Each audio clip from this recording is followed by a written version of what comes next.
pessoal, olha a gente aqui mais uma vez juntinhos para mais uma edição do programa Consolares, o programa quinzenal de entrevistas do Centro Espírita O Consolador. Você que nos acompanha já sabe, a cada 15 dias, sempre às quartas-feiras, às 8 da noite, tem uma nova edição do Consolares no canal do YouTube O Consolador JPA.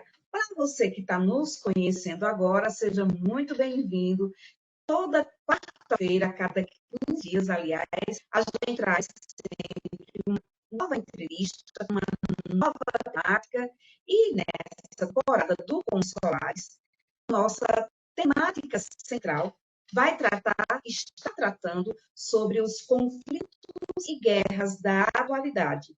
Uma visão espírita. O que é que a doutrina espírita nos esclarece sobre as guerras, os conflitos que existem no mundo, especialmente nesse momento onde a gente tem acompanhado uma crescente desses conflitos entre nações que deveriam ser irmãs, né?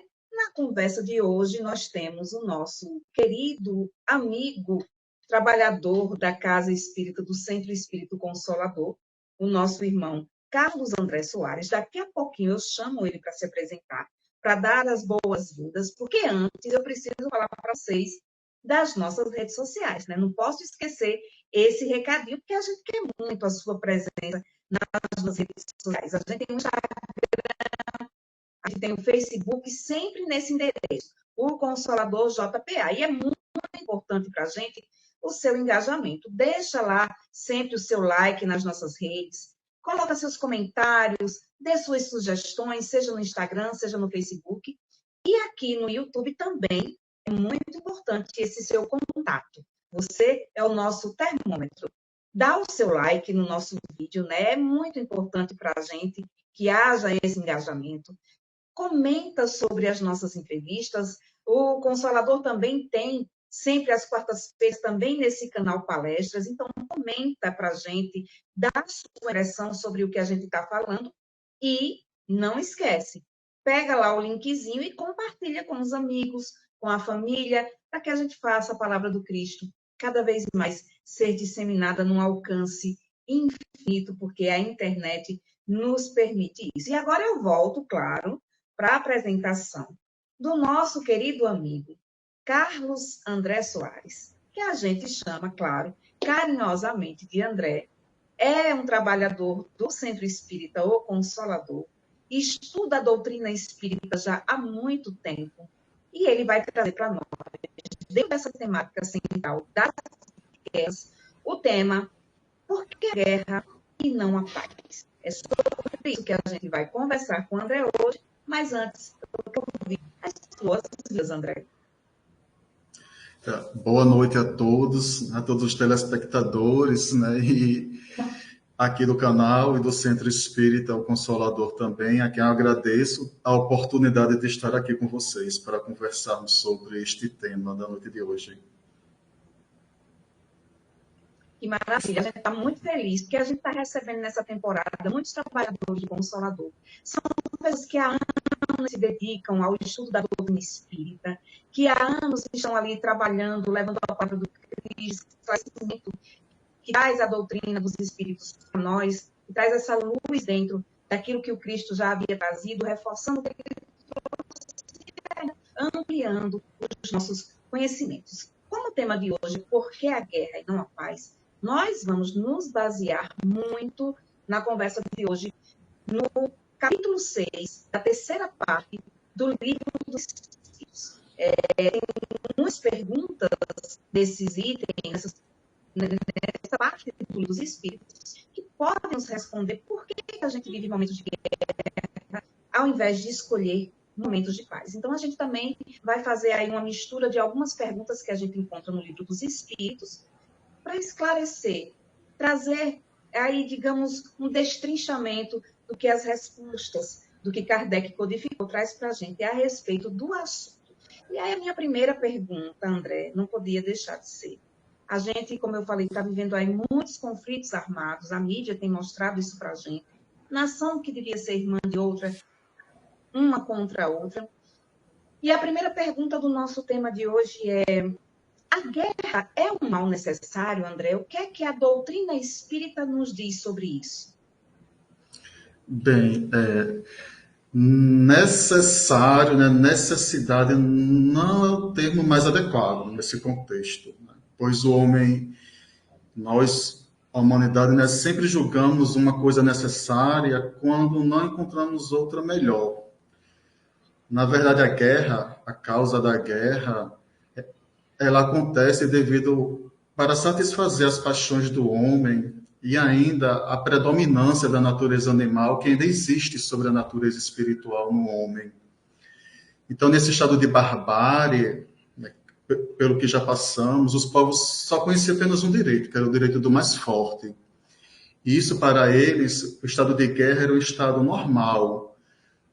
À medida que o homem progride, a guerra vai se tornar menos frequente, porque ele vai aprender a evitar as suas causas. Podemos aprender assim: só conhecemos a luz por causa da escuridão.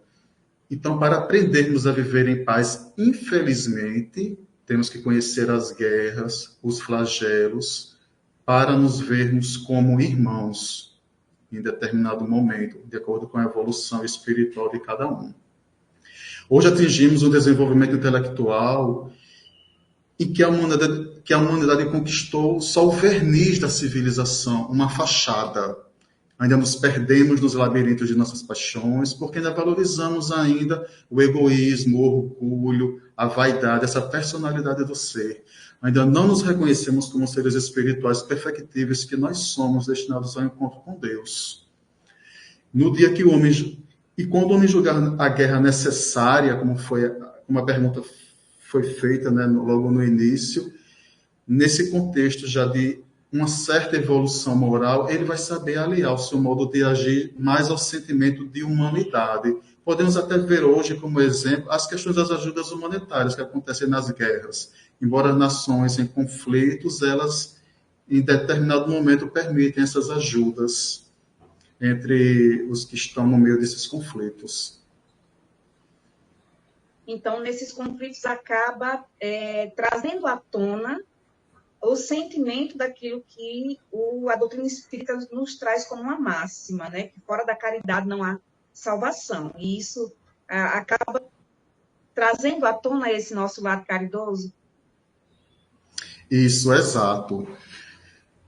Porque mesmo nesse todo esse contexto, nós vamos progredir moralmente praticando essa caridade, essa bandeira que o Espiritismo trouxe. Né? Fora da caridade não há salvação. Não só nos tempos de bonança, nos tempos de paz, mas quando também há os conflitos. É nos conflitos que nós devemos mostrar quem realmente nós somos. Esses seres destinados a partilhar a companhia de Deus quando nos tornamos seres puros. Então, tudo tem um começo. Então, que pratiquemos essa caridade pelo próximo, conosco mesmo, para vivermos em harmonia, né, e com o ambiente que nos cerca, porque nós somos não só uma pessoa, um espírito, nós somos toda a coletividade imersa no meio ambiente e que precisamos nos preservá-los e nos preservar para vivermos em paz.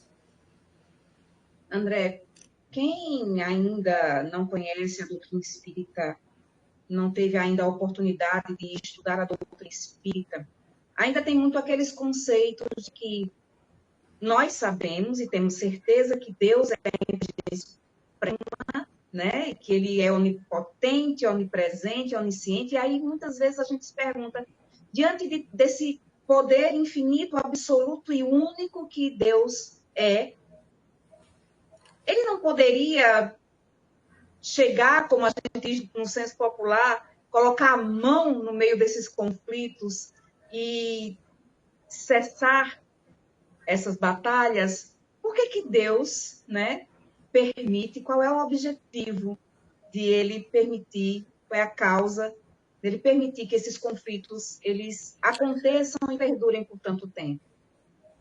Sim, ele poderia, né, colocar a mão na massa e fazer o serviço por nós. chegaríamos no estado de paz em um segundo, assim, em menos de um segundo. Mas em quanto tempo nós iríamos gerar uma nova guerra, um novo conflito? Duraria uma semana, um mês? Porque nós esperamos uma salvação de fora, quando ela deve vir por dentro, por nossa reforma íntima, né? Pela nossa transformação moral, à medida que nós vamos nos melhorando moralmente, espiritualmente, nós vamos aprendendo os valores divinos, os valores que o Cristo veio nos ensinar. Então, aquilo que nós aprendemos, nós não vamos esquecer, nós não vamos jogar no lixo, como nós faríamos com a oportunidade se Deus viesse nos salvar. Então, qual é o objetivo de Deus com relação a isso? É para o nosso aprendizado, em primeiro lugar, porque nós precisamos conhecer a dor para também conhecermos o estado são, sem dor. Então, um dos objetivos é esse, é a liberdade e o progresso nosso. Parece um contrassenso, mas aquilo que nos é dado, nós não valorizamos. Mas aquilo que nós conquistamos, nós valorizamos, nós vamos segurar para nós. E uma vez esses valores adquiridos, eles não são perdidos, ninguém vai tomar de nós. Então, assim, e é isso que fala a lei claramente, né? Que tudo se transforma. Então, nós vamos sair das trevas para encontrarmos a luz. Então, isso vai exigir dor, vai exigir muito trabalho nosso, da coletividade, mas cada um vai ter que fazer o seu trabalho, porque só vamos chegar lá nesse estado quando cada um fizer o seu trabalho. Tem até é interessante, ele me fez lembrar, tem uma colocação que tem, acho que é em Lucas, que ele fala assim, Jesus está lá no monte, ele estava rezando, ele chamou os discípulos, aí depois de ter rezado, Jesus se levanta, aí foi ter com seus discípulos, que os achou adormecidos. Jesus tinha chamado eles para rezar com eles, mas os discípulos adormeceram. Jesus disse para os discípulos, por que vocês estão dormindo? Levanta e ora, para não cairdes em tentação. Então veja, esse processo de guerra, esse fim desse processo de guerra, de conflitos, só vai acabar quando nós nos levantarmos, quando nós orarmos. Mas orar nessa questão não é só de a oração, a prece, estritamente como nós conhecemos, é mãos na massa também, é o trabalho, é a reforma íntima também, essa nossa melhora, para que nós não caiamos em tentação, fazendo mal ao próximo e, por conseguinte, a nós mesmos. Como a própria palavra oração fala, né, a gente precisa também agir. Se a gente quer o bem, se a gente quer a paz, a gente precisa promover esse bem e essa paz. Nessa sua resposta, você falou duas palavrinhas que me chamaram a atenção: liberdade e progresso. E no Livro dos Espíritos tem uma pergunta lá, naquele capítulo que a gente citou no começo, que é o capítulo 6, na Lei da Destruição, né? Ali na terceira parte do Livro dos Espíritos, que pergunta assim: se a guerra tem por objetivo conduzir os povos à liberdade, como se explica que ela tenha, frequentemente, por objetivo e por resultado, a escravidão? Como é que explica isso? Parece um contrassenso, né? Mas só lembrando o que eu tinha falado antes, né? Para nós conhecermos a luz, vamos ter que sair das trevas, né? Para nós sairmos chegarmos no estado de saúde espiritual, né, de espírito puro, vamos passar pelas dores, pelas pedras, porque a gente não gosta de aprender pelo amor, a gente gosta de aprender pela dor. Então, com relação a essa escravidão, ela é temporária, ela não é permanente. E qual é a finalidade dela? Realmente é oprimir os povos, oprimir essas pessoas, fazendo com que elas progridam mais rapidamente, porque agora elas vão aprender pela dor, já que a gente não quer aprender pelo amor. Vimos que Jesus trouxe um evangelho, suas lições riquíssimas. Ele nos ensinou, mas ele também as vivenciou. Então, como podemos notar por essa fala, o flagelo da escravidão é um dos movimentos que liberta a alma, fazendo esquecer o orgulho e o egoísmo, que são essas chagas da humanidade que nos atrasam ainda, que nos prendem às nossas sombras. Então, rolam existências e mais existências. Essas pessoas vão rolar, né? Existências e existências nas mãos de senhores perversos, para que nasça no coração desses povos escravizados a humildade e a obediência, mas não aquela coisa passiva, mas realmente reconhecendo essa humildade, essa obediência que o Cristo veio nos ensinar, que vai nos aproximar do Pai, do nosso Criador. E com isso, nesse caminho de dor, os homens eles deixam passar despercebidos os caminhos do amor, de maneira que passam a surgir os roteiros da dor. É onde nós, em massa, aprendemos, é pela dor, pelo sofrimento, e que vai para que possamos entender a mensagem da regeneração espiritual. Já vimos que com determinadas leis ao longo do tempo, a escravidão ela desapareceu, mas ainda continua um tipo de escravidão. A gente conhece essa escravidão assim, né, de opressão dos povos, mas tem uma que está muito forte na atualidade, que continua a existir nos nossos pensamentos e provações. Então, a escravidão, ela ainda continua em todos os povos da Terra. Quando nós não somos escravos dos próprios homens, nós somos dos bens materiais, somos do ouro, né, que nos torna dependentes da realidade, da ignorância que leva ao preconceito, do fanatismo que leva à violência e à alienação da realidade.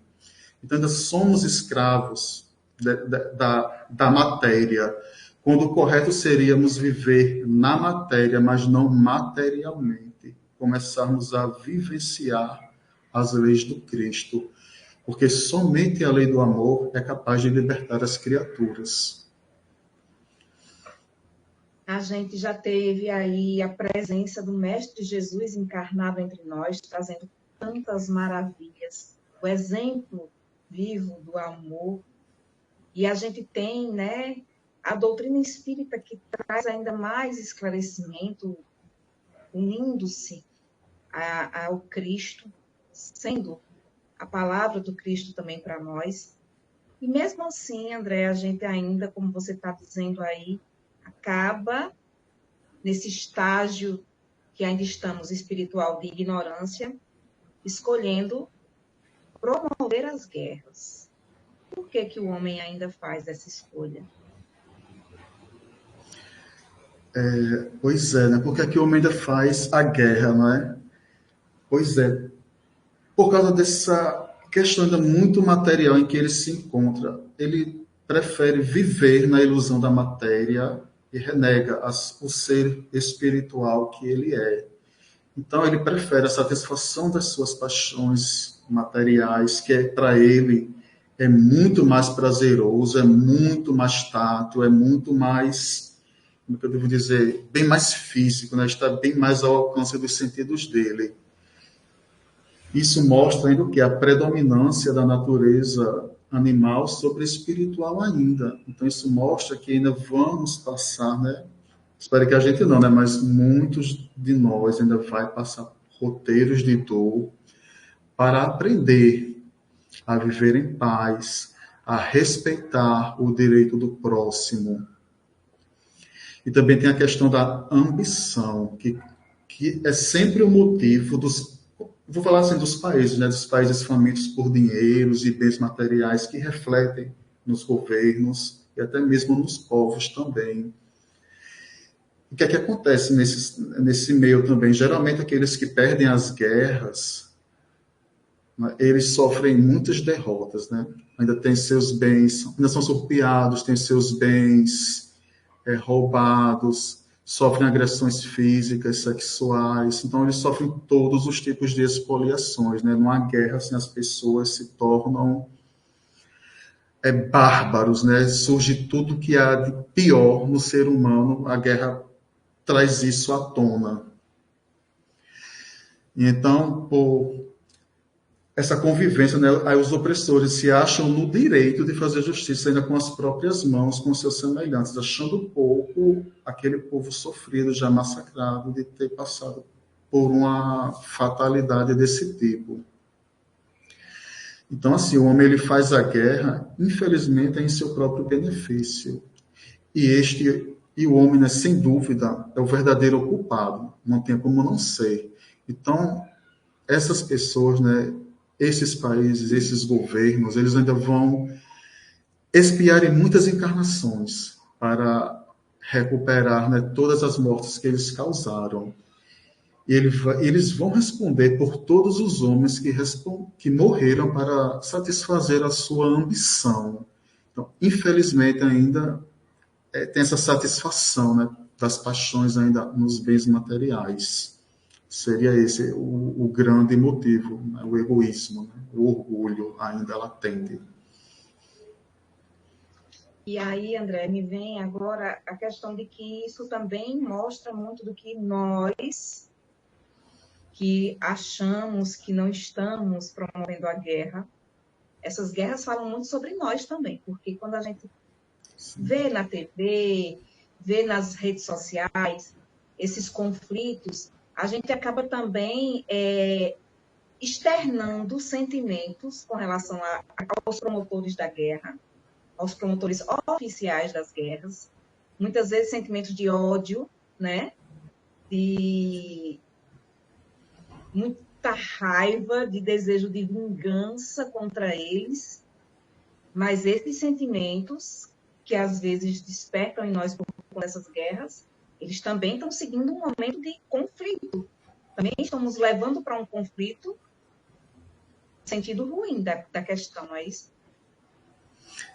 Está sim. Apesar de nós não estarmos aqui no Brasil envolvidos em nenhuma guerra, nós terminamos devido às redes sociais, né? Algumas são bem tóxicas, assim, esses ambientes, há muita permissividade de se praticar coisas erradas, como se a internet fosse um local sem lei, sem que não houvesse prejuízo no direito ao próximo, mas é um grande erro, né? E muitos já estão começando a pagar, né, a responder na justiça devido aos seus atos na internet. Realmente.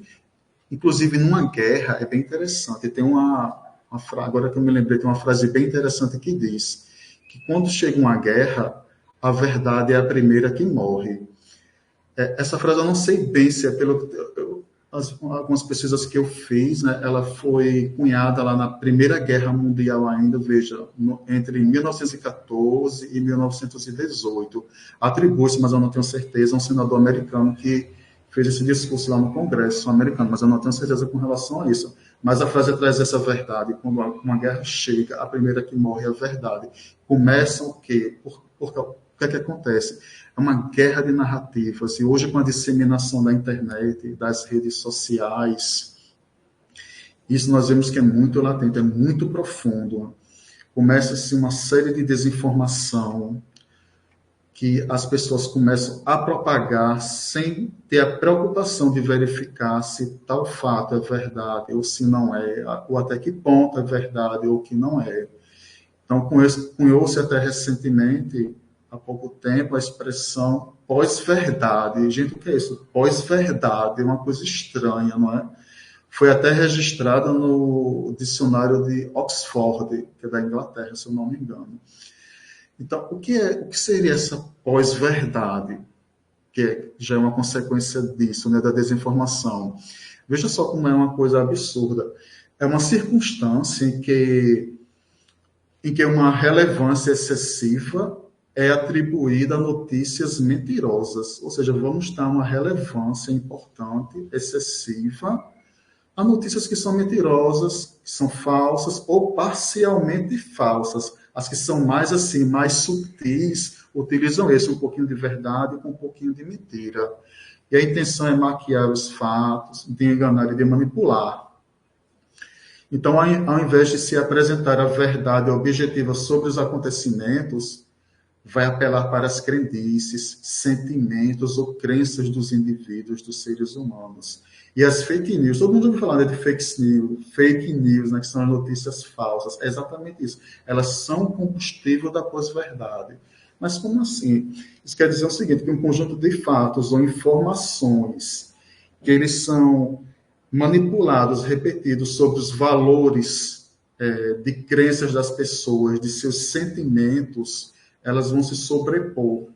Isso quer dizer o seguinte, que esses fatos, essas informações que são sem fundamento, viu, gente, e são propagados de maneira repetitiva, no final são tidos como verdades. É como contar uma mentira 1000 vezes e no final ela se torna uma verdade, mas nunca foi uma verdade. Estamos vivendo isso profundamente, está acontecendo guerras dentro das redes sociais por narrativas disso ou daquilo. Eu nem vou dar assim, exemplos aqui nem do Brasil nem lá fora para não gerar polêmicas, problemas, para não ver pessoas para fazer comentários com desaforos, né? Para não viver haters, para nós nos precavermos, porque a ideia não é nem assim polemizar, é só mostrar os fatos que estão acontecendo e que precisamos tomar cuidado. Tudo que chegar até nós por meio disso daqui, ó, isso aqui é problemático, né? É um perigo isso daqui para quem não sabe usar. O que chega a nós, em nossas mãos, pelas redes sociais, que tenhamos o cuidado de filtrar,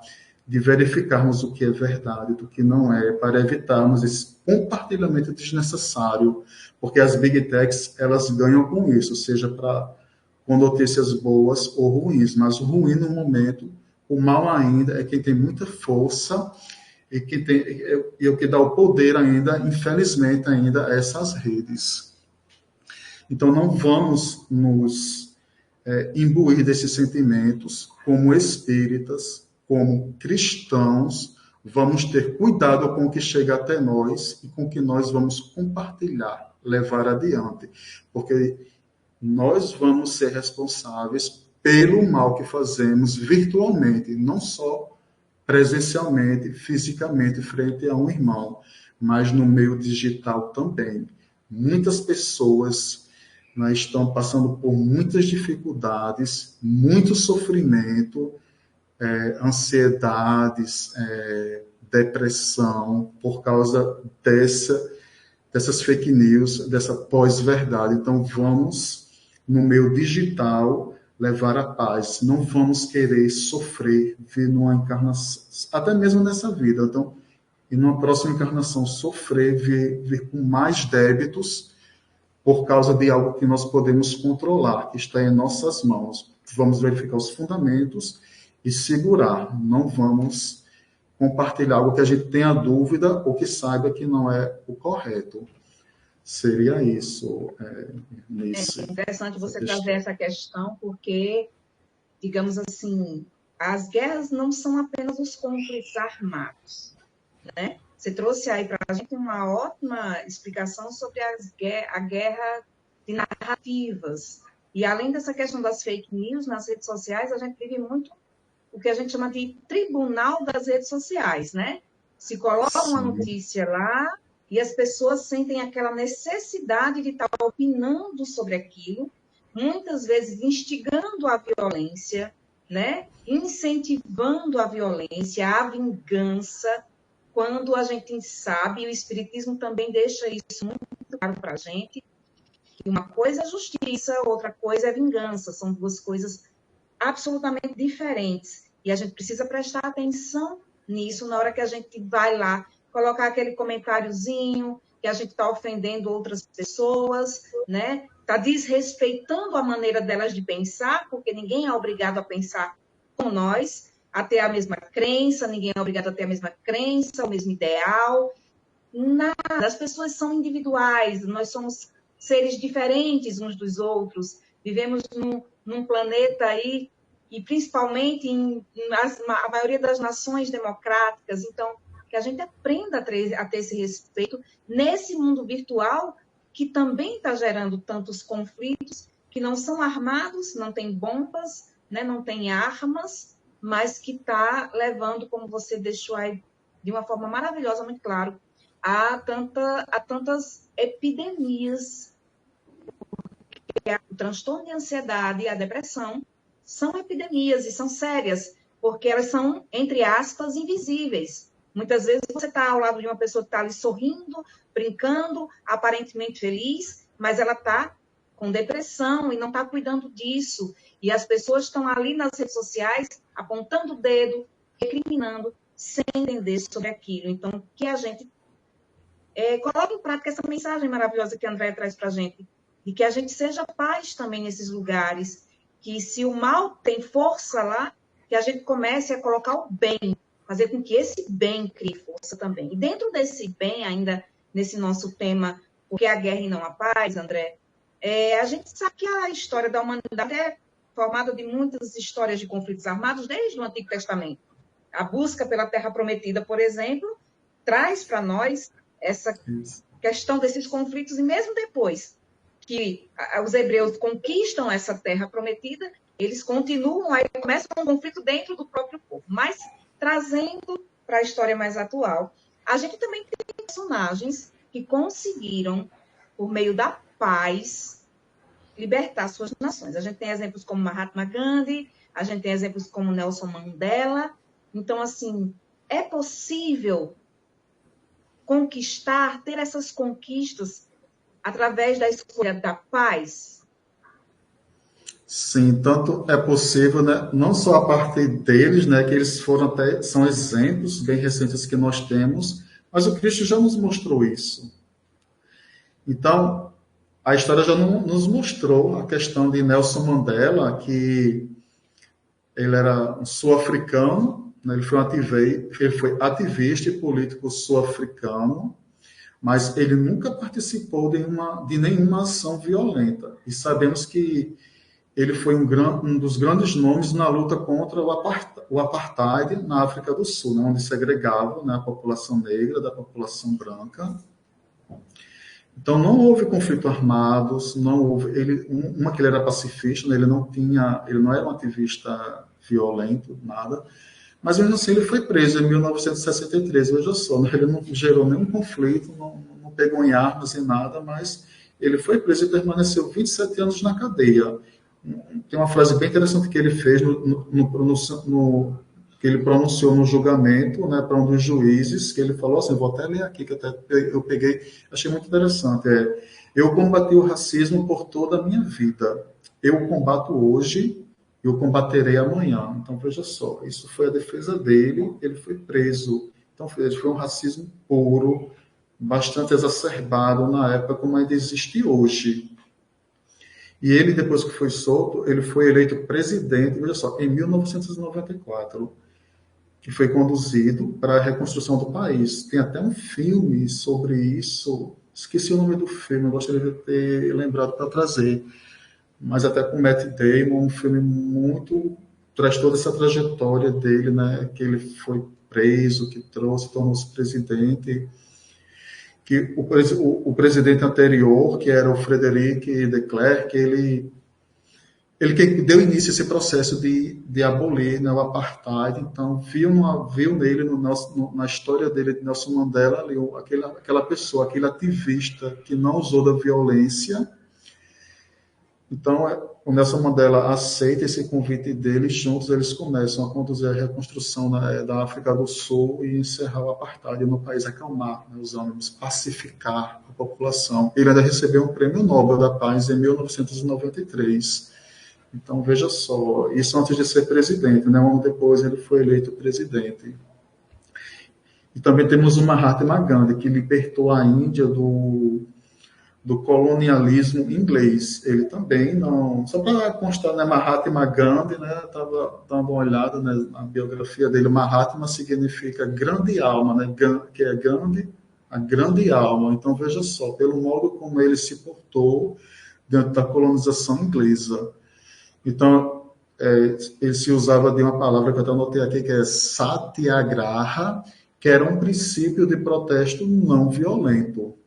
E que depois esse princípio que Gandhi iniciou, ele serviu de inspiração para muitos protestos ao longo do século XX. Foi marcado por esse ato de ser não violento os protestos. Então, Gandhi ele pregou o que ali para libertar a Índia? Foi a desobediência civil completa, mas sem nenhuma violência, né? Então, para ele, o domínio britânico na Índia era uma maldição. Mas por que ele considerava uma maldição? Já está achando uma palavra pesada, né? Uma maldição. Mas porque a Índia chegou lá, explorou o povo, explorou as riquezas da nação, por meio, né, de uma administração militar ruidosamente, né, dispendiosa, que o país iria demorar muito a se recuperar, e ainda sempre, nesses processos de colonização, a cultura também do povo, né, fica submetida ao domínio, né, do dominador. Então, Gandhi, ele, através desse ato não violento, ele conseguiu, né, lutar, ele conseguiu mostrar que era possível lutar sem colocar armas na mão e libertar o país, libertar um povo. Até uma figura assim, colocando um asterisco assim, é o Papa Francisco também, que vem sofrendo tanto, vítima de fake news, dessas histórias da desinformação, pós-verdade, esses ataques. E tem esses cancelamentos também, né? Se cancela pessoas, se cancelam obras, sejam livros, filmes. Tem até um livro que está sendo cancelado essa semana, que trata justamente do racismo, que por causa da ignorância ainda em certos pontos está acontecendo esse processo de desinformação, se propagando essas notícias, né, parcialmente falsas ou parcialmente falsas, e que só faz nos prejudicar. Até me lembrei de um livro, fiquei até pesquisando aqui,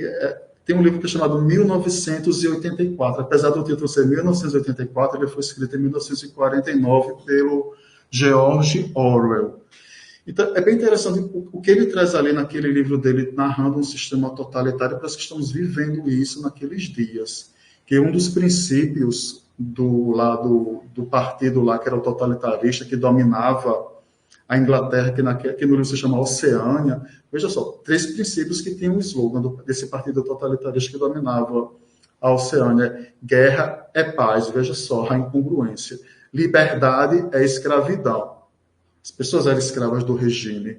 Ignorância é força. Gente, quando eu li isso, parece que eu estava vivendo assim um livro aqui na realidade. Isso ainda se isso ainda é ruim, ainda pode piorar. Existia o Ministério da Verdade, que de verdade não tinha nada. Eu estava o tempo todo reescrevendo os fatos históricos. Ninguém nunca sabia o que tinha se passado no passado, o que se estava vivendo no presente, porque a história estava sempre sendo recontada o tempo todo. Tinha o Ministério da Paz. A gente não... Acho que em canto nenhum do mundo deve ter Ministério da Paz, né? Se tiver um Ministério da Guerra ou da Justiça, alguma coisa que vai entrar em guerra. Mas lá tem o Ministério da Paz, que era responsável pela guerra, então fazia com que a população vivesse constantemente um clima de guerra. O nome era Ministério da Paz. E tem o Ministério do Amor, né? Que é nome bonito, vai ter o Ministério do Amor dentro de um romance, vivendo um regime totalitário, mas ele era quem mantinha a lei e a ordem, e já se sabe como, né? Embaixo do chicote. E ainda tinha o Ministério da Pujança, que cuidava dos assuntos econômicos. São nomes, né, bem diferentes que cuidavam de assuntos opostos. E parece que essa é a nossa realidade hoje em dia nos meios assim, nos meios digitais. Parece que nos permite viver 1984 dentro dos meios digitais.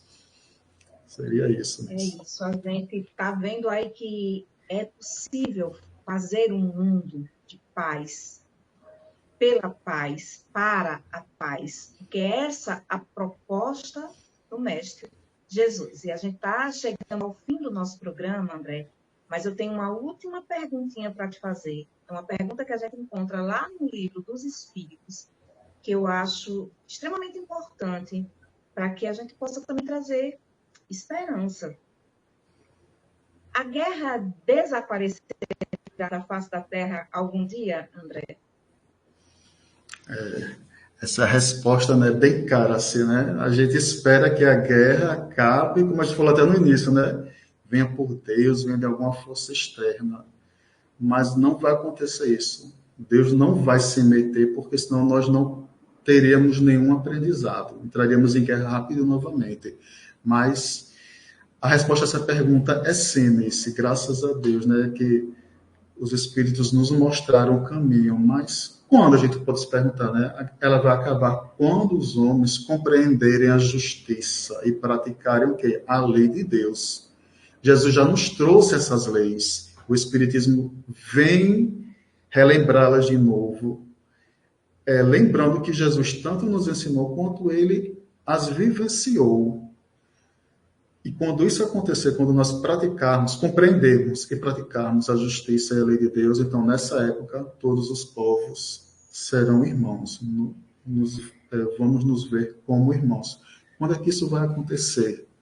Bom, eu não sei. Estamos em um momento de transição, um momento muito sério, é um momento onde muitos de nós vamos para um mundo ainda primitivo, ou seja, pior do que a Terra ainda, onde está todo o trabalho a ser por começar.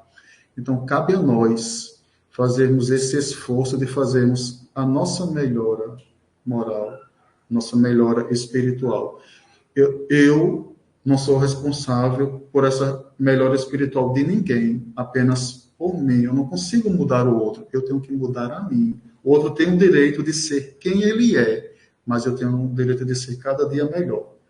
Porque é isso que está na lei. Porque quem não se melhorar, quem não for seguir o caminho do amor, infelizmente vai aprender de uma maneira muito dura, que é nos caminhos da dor. Então, as guerras elas vão desaparecer da face da Terra, com certeza. Isso é uma verdade assim incontestável, mas só quando os homens compreenderem o amor e passarem a amar a Deus sobre todas as coisas e ao próximo como a si mesmos. Quando também aprenderem a respeitarem os animais, o meio ambiente em que ele está inserido, porque tudo isso faz parte de nós. Então, somos responsáveis por tudo isso, por todo o planeta, porque ele é a nossa casa temporária para que nós possamos progredir quando estivermos reencarnados. Então, esse dia, sim, ele vai chegar pelo somatório de todos os esforços das almas de boa vontade, né? Como Cristo falava. Mas é um mar de virtudes que está surgindo, é gota a gota. Mas e essa esperança já nos faz sentir a realidade dessa chegada, porque nós já começamos a ver essa mudança, essa transformação. Então, quem ainda, para encerrar essa pergunta, assim, né, quem ainda não encontrou o céu dentro de si, né, que o procure, pois ele não se encontra em nenhum outro lugar, porque somente vivendo o amor é que poderemos dirigir os que os acompanham, né, os que nos acompanham para a libertação espiritual. Então, só o amor, né, que vai cobrir, né, a multidão de pecados, como já tinha dito o apóstolo Paulo de Tarso.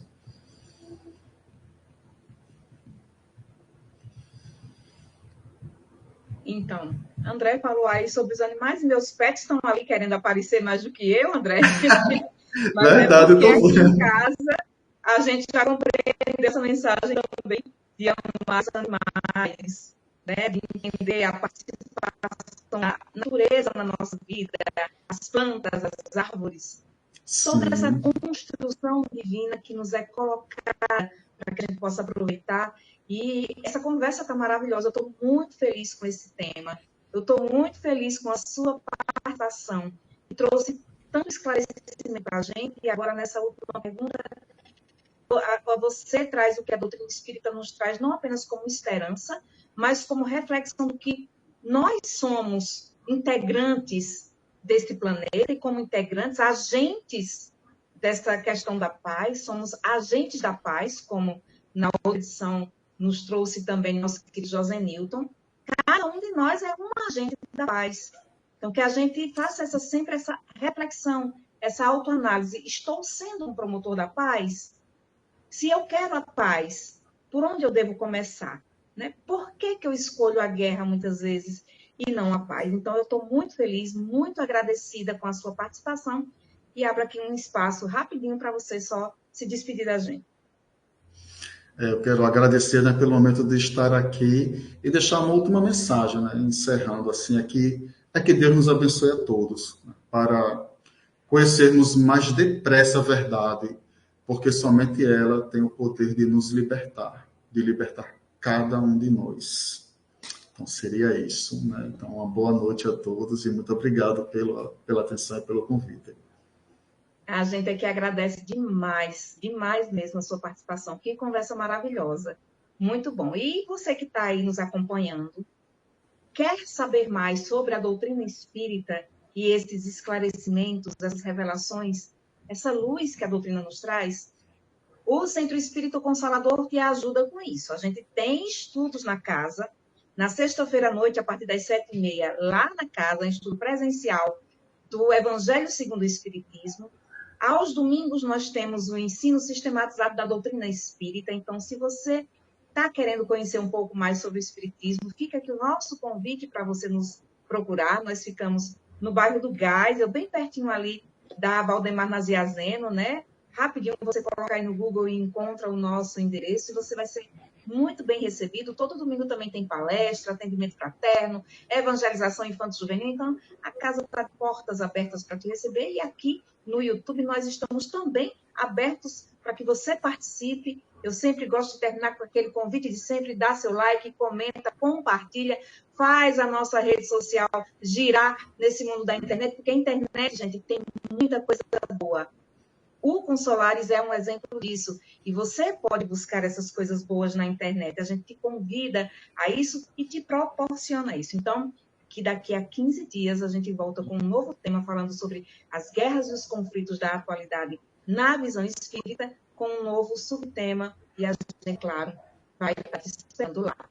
Um abraço.